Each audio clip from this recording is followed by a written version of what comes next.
The very front of your code book contains the coding conventions, which are right here. Those coding conventions tell you how to use your ICD-10 CM codebook. They outline the proper structure of the book, the meaning of any of their punctuation, why they have words written in one area, why they're in brackets in another area, why they might be in quotes in another area, what does with, and, or mean. All the most important information of how to use this book is found right here in your coding conventions, and they are labeled as Part A. Part B right here is your general coding guidelines. Overall general. How do I handle a patient with acute and chronic conditions all in one? How do I handle routine visits? How do I handle follow-up visits? All that routine and general stuff is in Section B. Section C is your guideline-specific guidelines. How do I handle diabetic patients? How do I handle cancer patients? That's all in C.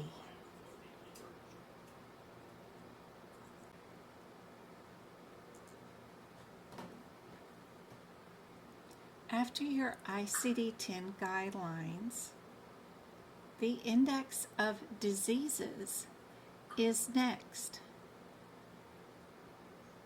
This is which is also referred to as your alphabetical index.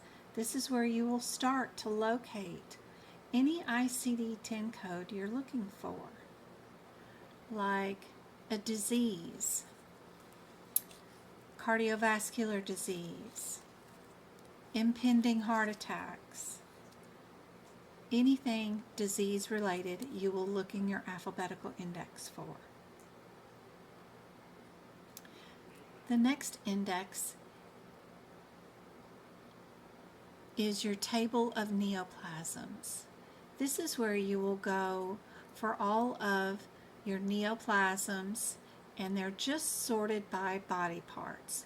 The very first is abdomen, and then you just need to go find your body part that the neoplasm affected. Then, if it's primary cancer, you pick the first column. If it's secondary and metastatic, you'll pick your second column, and so forth.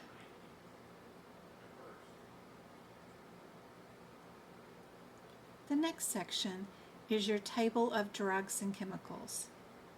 Very much like the neoplasms, you will just look for your drug in alphabetical order. Handy dandy. The next tabular list is your index for external causes and injuries.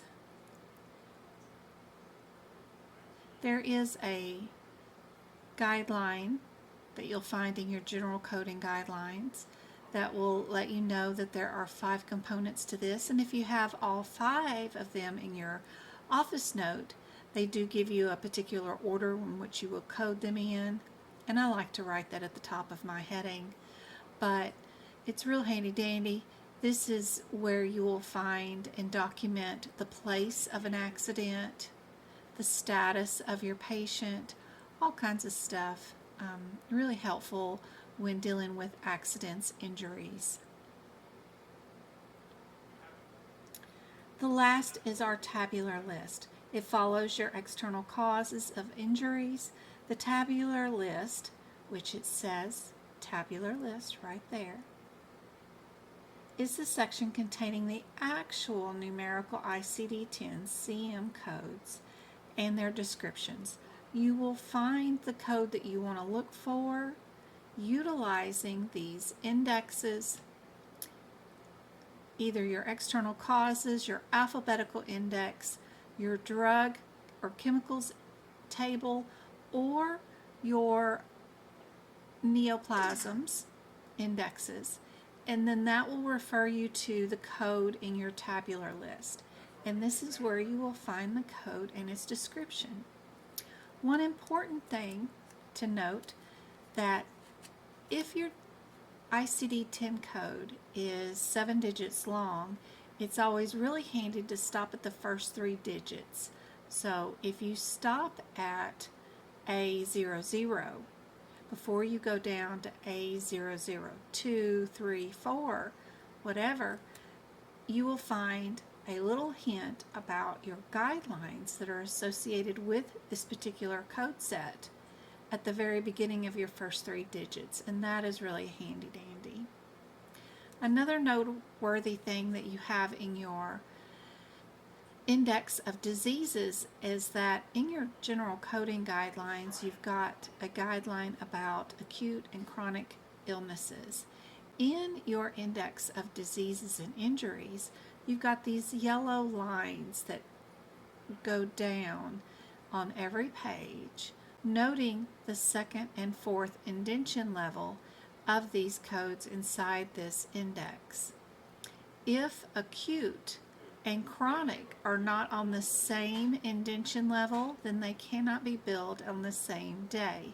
If you've got acute out here and then chronic is indented in further on a different line, then you cannot code them 2 diagnoses on the same day for the same patient.